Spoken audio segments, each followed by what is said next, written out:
acá en este video vamos a hacer la corrección de estas oraciones muy sencillas que tenían de tarea. Bien, la primera oración es hoy angelon pempusin. Ahí les marco el verbo conjugado que es pempusin, en la tercera persona del plural del presente, el verbo pempo, que quiere decir enviar.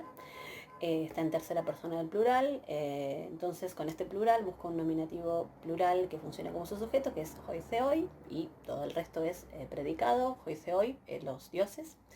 Y decíamos el verbo pempo es transitivo, entonces requiere un objeto directo, buscamos una palabra que esté en acusativo, que puede ser el objeto directo de pempo, y la tienen ahí en angelon, el mensajero, ¿recuerdan? Entonces la traducción de esta oración es: los dioses envían un mensajero. ¿Sí? Recuerden ahí que en tanto que en griego esa palabra angelon no tiene el artículo, bueno, tratamos de respetar eso en castellano. Los dioses envían entonces un mensajero. Bien, vamos a la oración 2, que es hoi angeloi polemon angelusin. El verbo conjugado es angelusin, que es la tercera persona del plural, del presente, de la voz activa, del verbo angelo, que quiere decir anunciar. Está en plural, entonces buscamos un nominativo plural que funcione como su sujeto y lo tenemos ahí en hoi angeloi, que son los mensajeros. Y bueno, todo lo demás es predicado. El verbo angelo requiere un objeto directo porque, bueno, es transitivo, ¿no? Anunciar algo. Y tenemos ahí claramente ese polemon como un acusativo de segunda declinación, masculino, singular.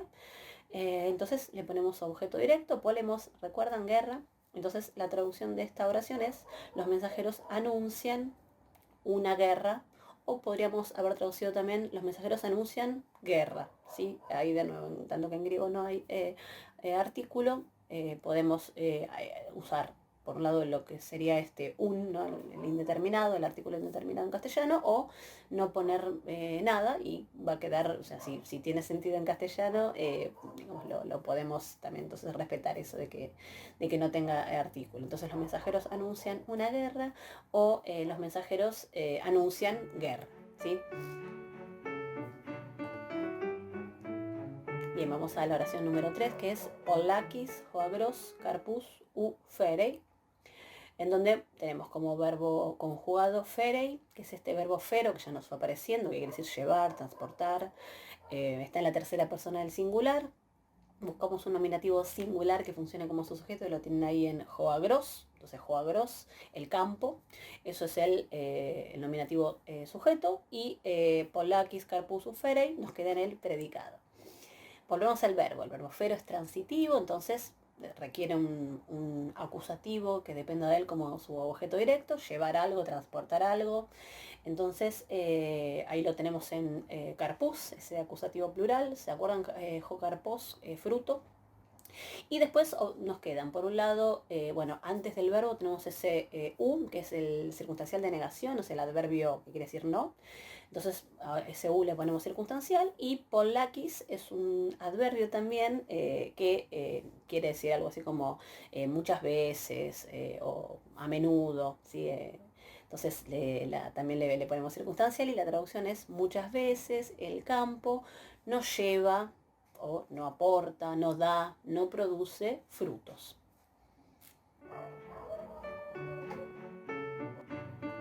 Bien, vamos a la oración número 4, hoiagroi, uk, aei, ferus y carpus. Acá tenemos el verbo conjugado que es ferusi, que es el mismo verbo que nos había aparecido antes, fero, pero ahora en la tercera persona del plural, del presente. Y entonces, bueno, buscamos un nominativo plural para sujeto, y es hoiagroi. Entonces hoiagroi, los campos, sujeto, todo lo demás predicado. Y bueno, ya nos apareció, así que recordamos, ¿no? Este verbo es transitivo, o sea, llevar, transportar. Después decíamos, por ejemplo, producir, podríamos traducirlo, algo. Entonces buscamos un acusativo que sea objeto directo, y lo tenemos ahí en carpus, que es en este caso es acusativo plural, o sea, frutos. Entonces a ese carpus le vamos a poner objeto directo. Y fíjense que, bueno, lo que nos queda en la oración es este uk aei, que, digamos, por separado son dos adverbios. Uk es el circunstancial de negación, no, y ai es un circunstancial que quiere decir siempre. Entonces, fíjense que qué análisis hice ahí. Yo englobé todo ese uk ai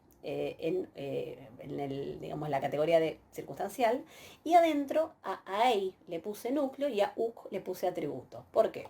Ahora vamos a la traducción, ¿no? La traducción es algo así como los campos, no siempre, aportan, llevan, dan, producen frutos. En donde ven ahí como ese uk ai están juntos desde el punto de vista de la estructura, o sea, lo tenemos que poner juntos porque ese uk ai es lo que ahí tenemos traducido como no siempre. Entonces, presten atención a que ese uk, ese no está siendo un circunstancial que va a negar a ferusi. ¿Sí? No está negando a ferusi, ese uk está negando a ai. Entonces, por ese motivo es porque ese uk ai, entonces es toda una estructura en la que el núcleo es ese adverbio siempre, ¿sí? Es la palabra semánticamente más importante, ¿no? Es siempre, que está negado por el uk. Entonces, por eso uk es el atributo y el ai es el núcleo, ¿sí? Los campos, entonces, no siempre, ahí por eso, de nuevo, presten atención con la traducción, que para reforzar entonces esta idea, los campos no siempre aportan, llevan, producen frutos. Vamos a la oración 5, que es tus, tu, filu, tropus, thaumateis, en donde, bueno, thaumateis es el verbo conjugado. Fíjense que ahí tenemos una segunda persona del singular. Entonces, cuando yo busco en la oración, no encuentro ese pronombre que haría las veces de sujeto. El pronombre personal tú no está en la oración. Entonces, le vamos a poner sujeto tácito, ¿sí?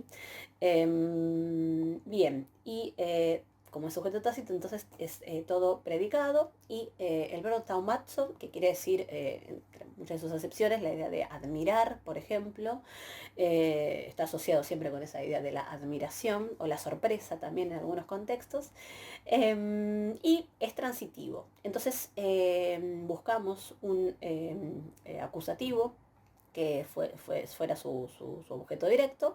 Y acá tenemos, en realidad, en acusativo tenemos tus y tropus, pero ¿qué tenemos en el medio de tus y tropus? Un tu filu, que si observan la morfología, ese tu y filu está en genitivo singular.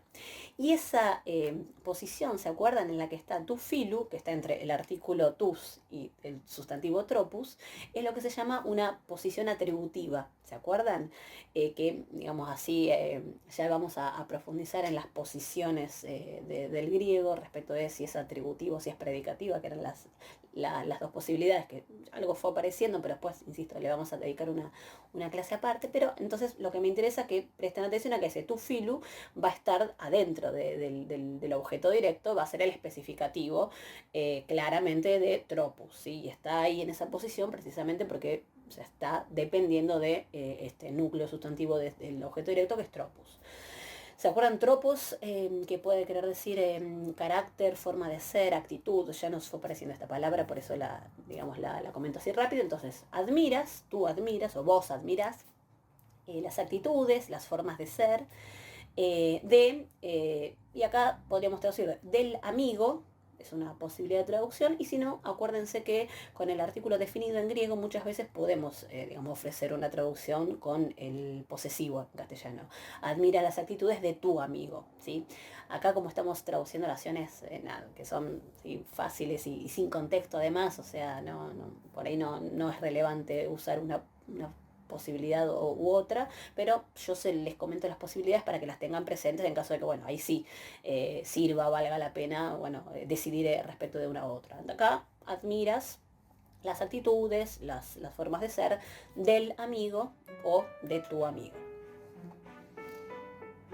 La oración 6.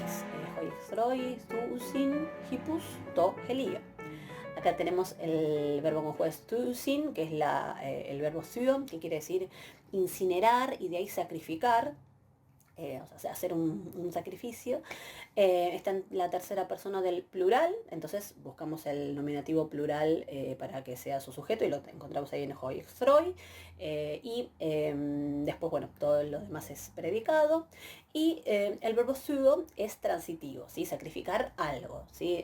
Requiere objeto directo y lo tenemos ahí en hippus, ¿no? Caballo, en acusativo plural. Entonces hippus va a ser nuestro objeto directo y después nos quedó to helio, el sol, helios, como objeto indirecto. ¿Ven? Está en caso dativo, objeto indirecto, a o para. ¿Se acuerdan? Entonces la traducción es: los enemigos sacrifican caballos al sol. ¿Sí? Entendiéndolo, suponemos como la idea de una divinidad, ¿verdad? Los enemigos sacrifican caballos al sol. Bien, la siguiente oración es hoinomoi, ton, ton, politon, bion, phylatusin. El verbo conjugado es phylatusin, es una tercera persona del plural. Entonces buscamos un nominativo plural que funcione como sujeto y lo encontramos ahí en hoinomoi. Las leyes, las costumbres, las leyes. Bueno, entonces hoinomoi sujeto, todo lo demás predicado. Y el verbo filato, que tiene varias acepciones. Una de ellas está asociada con, digamos, lo que es vigilar, por ejemplo, observar en el sentido de cuidar algo. Entonces, en esa línea igual semántica, observamos que es un verbo que es transitivo, o sea que requiere un objeto directo, y entonces buscamos palabras que estén en acusativo, que funcionen como objeto directo, y las encontramos por un lado en ton y en bion. ¿Sí? ¿Se acuerdan? Bios, vida. Pero acá nos pasa lo mismo que hace dos oraciones, que es que ton y bion están en acusativo, o sea, sabemos que van a ser entonces el objeto directo, pero en el medio, entre ton y bion, en posición atributiva, tenemos este genitivo que es ton politon, que son los ciudadanos, que entonces es un genitivo plural que va a cumplir, bueno, la función sintáctica de especificativo, pero piensen que está en posición atributiva, o sea que lo que me marca esa posición atributiva es que ese ton politón me está dando una especificación de bion, ¿sí? Digamos, y a mí no me quedan dudas, o sea, la posición nos lo marca claramente. Entonces, ven que así se marca esa estructura, ¿no? Entonces, ton, bion, de ton hasta bion es todo el objeto directo, bion es el sustantivo que es el núcleo, ton es el atributo y bueno, ton politón es el especificativo en posición atributiva y la traducción es: las leyes custodian la vida de los ciudadanos. Las leyes custodian la vida de los ciudadanos. Bien, vamos entonces a la oración 8, blepeta astra en toura, ¿no? Tenemos el verbo conjugado que es blepe, que es la segunda persona del singular, de la voz activa, del modo imperativo. Blepo quiere decir mirar. Y bueno, cuando yo busco entonces dónde está esa segunda persona en nominativo en la oración, ¿no? Que se acuerdan que cuando tenemos un verbo tanto en primera como en segunda persona, digamos, la manifestación del sujeto tiene que estar ahí en el pronombre, no está, entonces le vamos a poner sujeto tácito, su, ¿se acuerdan? Es lo que, como se dice tú, en nominativo en griego. Y entonces decíamos, el verbo es mirar, blepo es mirar, entonces es transitivo. Buscamos su objeto directo y lo encontramos ahí en ese, bueno, habíamos marcado, claro, todo, si había sujeto tácito es todo predicado, me había olvidado de marcarlo. Y decíamos entonces, blepo requiere un objeto directo, que en este caso lo encontramos ahí en taastra, ¿no? Los astros, es un neutro plural, ¿no? Terminación alfa, que puede ser denominativo o vocativo o acusativo, ¿no? La terminación alfa, pero bueno, en este caso requeríamos que un acusativo, porque blepo nos pedía un objeto directo. Y en toura no, lo marcamos como circunstancial, ¿no? ¿Se acuerdan? Es esta preposición en que rige caso dativo. Cuando rige caso dativo la vamos a traducir como en. Entonces ahí ven to urano, terminación de dativo singular, masculino, uranos es el cielo. Entonces la traducción de esta oración es: mira las estrellas en el cielo.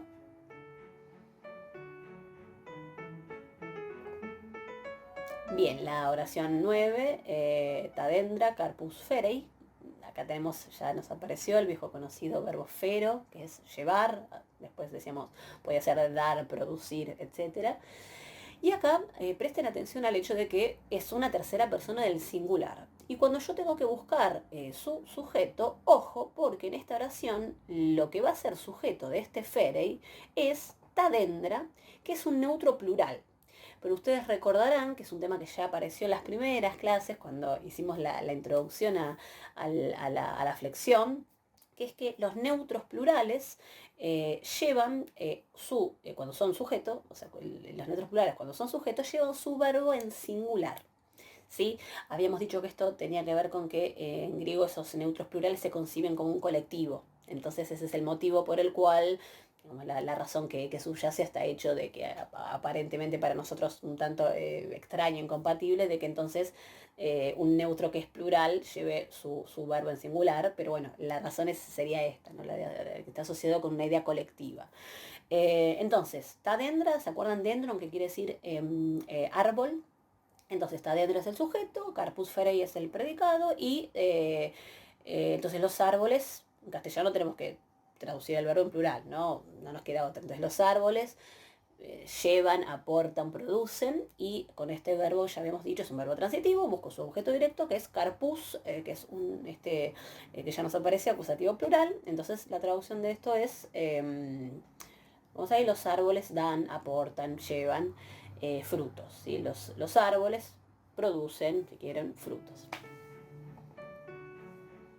Bien, la oración 10, calón, dendron, ferei, calus, carpus, en donde aparece nuestro querido y conocido fero, que es llevar, transportar, producir, por ejemplo. Tercera persona del singular, busco ahí entonces un nominativo singular que funcione como su sujeto, y acá aparece calón, dendron como en singular, neutro singular, como entonces nominativo en neutro singular sujeto, todo lo demás es predicado. Ya sabemos que el verbo fero requiere objeto directo, lo encontramos ahí en calus, carpus. Y bueno, dentro del sujeto, ¿se acuerdan este adjetivo calos, cale, calón, que quiere decir bello, bueno? Es el atributo, ¿no? Entonces, la traducción de la oración es, un bello árbol lleva o produce bellos frutos. ¿Sí? Un bello árbol lleva o produce, da, si quieren, aporta bellos frutos. Bien, vamos a la oración 11, cacadendra, ferei, cacus, carpus, en donde el verbo conjugado de ferei, tercera persona del singular. Cuando busco su nominativo, ojo, porque bueno, yo lo busco en singular, pero acá que nos pasa lo mismo que en la oración, 2 oraciones atrás, que teníamos sujeto neutro, o sea, nominativo neutro plural, que tiene verbo en singular, que es la regla en griego, o sea, de nuevo, recuerden esto, los neutros plurales en nominativo tienen entonces su verbo que está en singular. Entonces, cacadendra sujeto, todo lo demás predicado, el verbo fero requiere objeto directo porque es transitivo, y lo encontramos ahí en cacus, carpus, masculino, acusativo plural. Cacadendra, atributo, núcleo, obviamente como en el caso anterior, y lo mismo cacus, carpus, ¿no? Atributo, cacus y carpus, núcleo, y la traducción es algo así como feos árboles llevan feos frutos, ¿sí? Feos árboles llevan o aportan o producen feos frutos, ¿sí? Bien, la oración 11, hoiduloi, toisenois, siton, kaioinoin, paraskewatsusin, en donde el verbo conjugado es paraskewatsusin, en la tercera persona del plural. El nominativo plural, ahí bueno, ya lo marqué, hoiduloi, los esclavos, ¿recuerdan? Y el verbo paraskewatsu, que quiere decir preparar, digamos, requiere un objeto directo, ¿no? Preparar algo. En este caso, en esta oración, tenemos 2 acusativos que van a ser objeto directo, que están unidos por el kai. ¿Se acuerdan del kai, que quiere decir i, que es un nexo coordinante? Entonces lo tienen ahí en siton, kai, oinon, va a ser el objeto directo. Y además tenemos no solo objeto directo, sino palabras en dativo, en este caso dativo plural, toi, senois, que son objeto indirecto. Entonces, la traducción de esta oración es: los esclavos preparan siton kai oinon, pan y vino, ¿sí? Entonces fíjense cómo es un gran objeto directo con 2 núcleos, o sea, por un lado el siton y por otro lado oinon. Si hubieran querido, también podrían haber puesto 2 objetos directos, eso es indistinto. 2 objetos directos, siton un objeto directo, kai nexo coordinante y oinon otro objeto directo, eso también podrían haberlo hecho.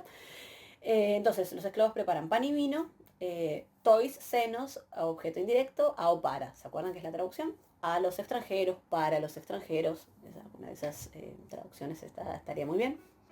La oración 13, ton thanaton men feusin hoi anthropoi, ton bion de diocusin. Acá tenemos 2 verbos, feusin y diocusin. Cuando ustedes tienen en una oración en griego 2 verbos, bueno, en castellano también les va a pasar, pero bueno, Cuando ustedes tienen en una oración dos verbos, tenemos que estar atentos a de qué manera están unidos esos verbos.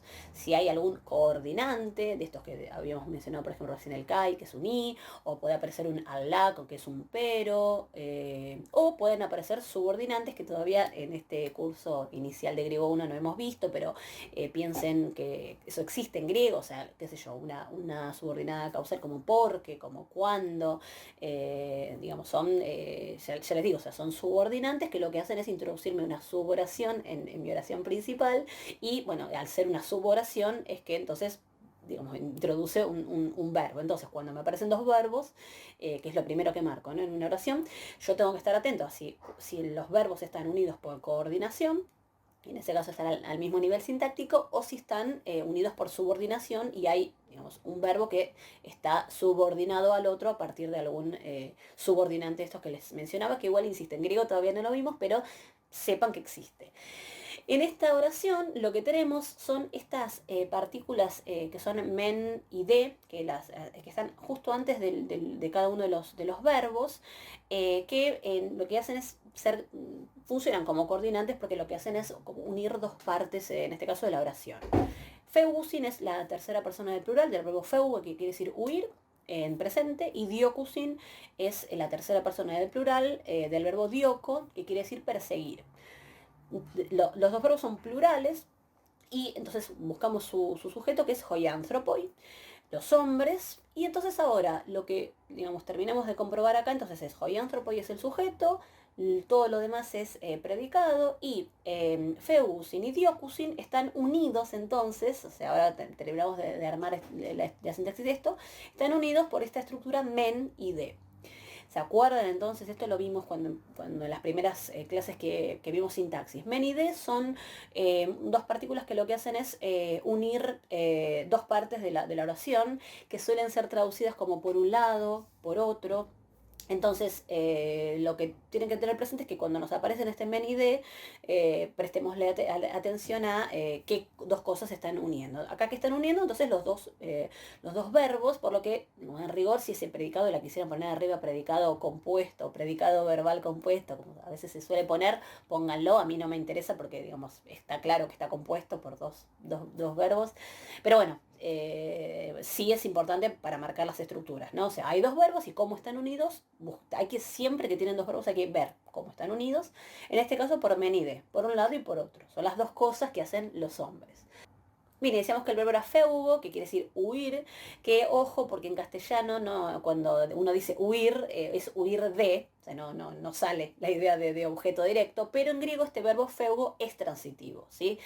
Uno huye de algo, pero en griego eso de lo que uno huye se construye con acusativo, entonces es un objeto directo, ¿sí? Entonces, ojo con eso, porque en general veníamos teniendo verbos que en donde coincidía que en griego era transitivo y en castellano también, bueno, ojo, porque huir en castellano no es transitivo, pero porque es huir de algo, pero bueno, en griego sí. Entonces, ¿qué palabra tenemos en acusativo? Para feugo, thanaton, la muerte. Entonces a eso lo vamos a poner objeto directo de feugo. Aunque lo traduzcamos huir de, no importa. En griego ese verbo es transitivo. Y el otro verbo es dioko, que quiere decir perseguir, que requiere objeto directo porque es perseguir algo, ahí es más como en castellano lo podemos equiparar. Tom Bion, la vida. Entonces, la traducción de esta oración es: los hombres, por un lado, huyen de la muerte, por otro lado, persiguen la vida. ¿Sí? Ven que entonces lo que hicieron estas dos partículas, ¿no? Menden, lo que hicieron es como distribuirme dos partes de la oración, ¿no? Por un lado, ¿qué hacen los hombres? Huyen de la muerte, y por otro lado, persiguen la vida. Bien, la oración 14 es hoi hippoi, tus carpus, ectua gruferusin. El grofero, ya lo conocemos, tercera persona del plural. Buscamos un nominativo plural sujeto y lo tenemos ahí en hoi hippoi, los caballos. Todo lo demás es predicado. Fero requiere objeto directo, que lo encontramos ahí en tus carpus.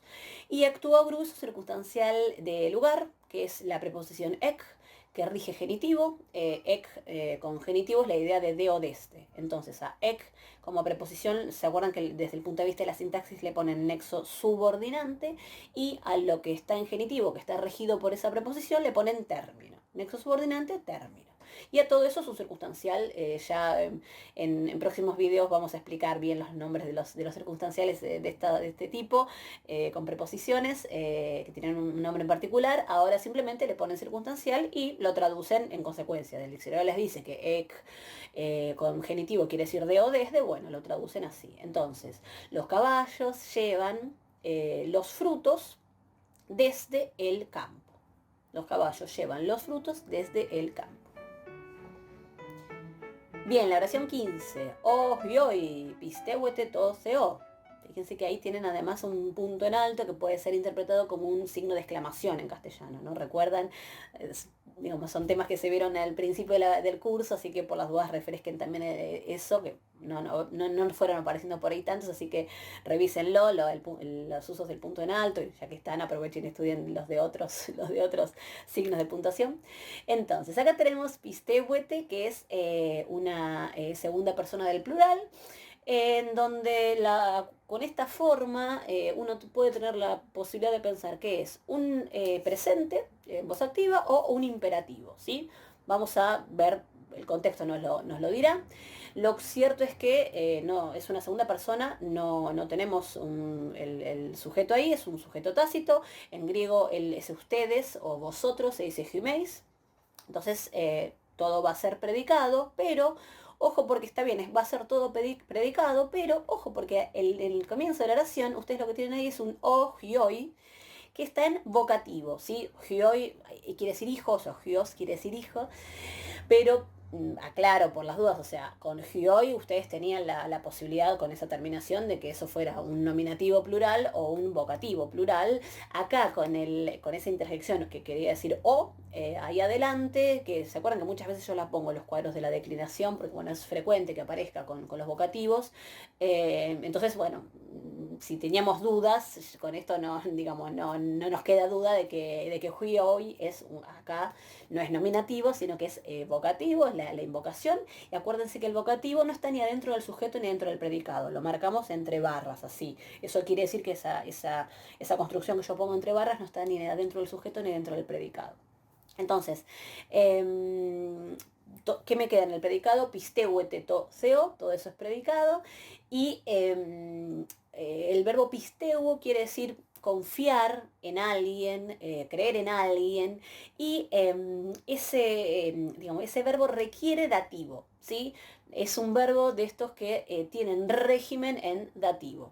Tenemos el dativo ahí en to, seo, ¿sí? Entonces, ojo, porque entonces este no es un verbo como nos vienen apareciendo en la mayoría de las oraciones, que requiere objeto directo, acusativo. No, este verbo rige dativo. Entonces, cuando el verbo rige dativo, a ese dativo le ponen dativo régimen, ¿sí? Que es lo que tenemos acá en to, seo. Y bueno, tendremos que empezar a pensar en si eso es un presente o es un imperativo. Entonces, o sea, o hijos, confíen en el Dios o confíen en la divinidad, o crean en el Dios o crean en la divinidad. Podrían traducirlo también, o hijos, ustedes confían en la divinidad. Sí, me parece que sería un poco raro. Piensen además, como les mencionaba también, el signo de exclamación. Me parece que, digamos, tenemos más elementos para pensar que es una exhortación, o sea, una orden. Entonces, retomo, o sea, yo, por más que la morfología de Pistehuete nos permitiría pensar que es un presente, yo digamos, tenemos elementos para pensar, ¿no? que en realidad es un imperativo en este contexto. Entonces, oh hijos, confíen en el Dios o confíen en la divinidad. Esto, digamos, hago hincapié en esto porque, bueno, muchas veces cuando vemos las formas sueltas de los verbos y decimos, bueno, puede ser una cosa, puede ser otra. Bien, bueno, en las oraciones y después cuando veamos textos va a ser por ahí más claro todavía, ya vamos a empezar a poder decidir cuando tenemos formas que pueden ser una cosa u otra. Bueno, hay elementos que nos ayudan, en este caso creo que es uno de esos ejemplos. Bueno, eso es todo entonces.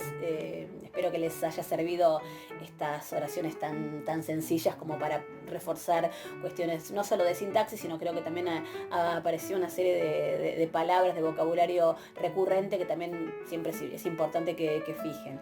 Así que, bueno, eso es todo entonces. Nos seguiremos viendo. Muchas gracias.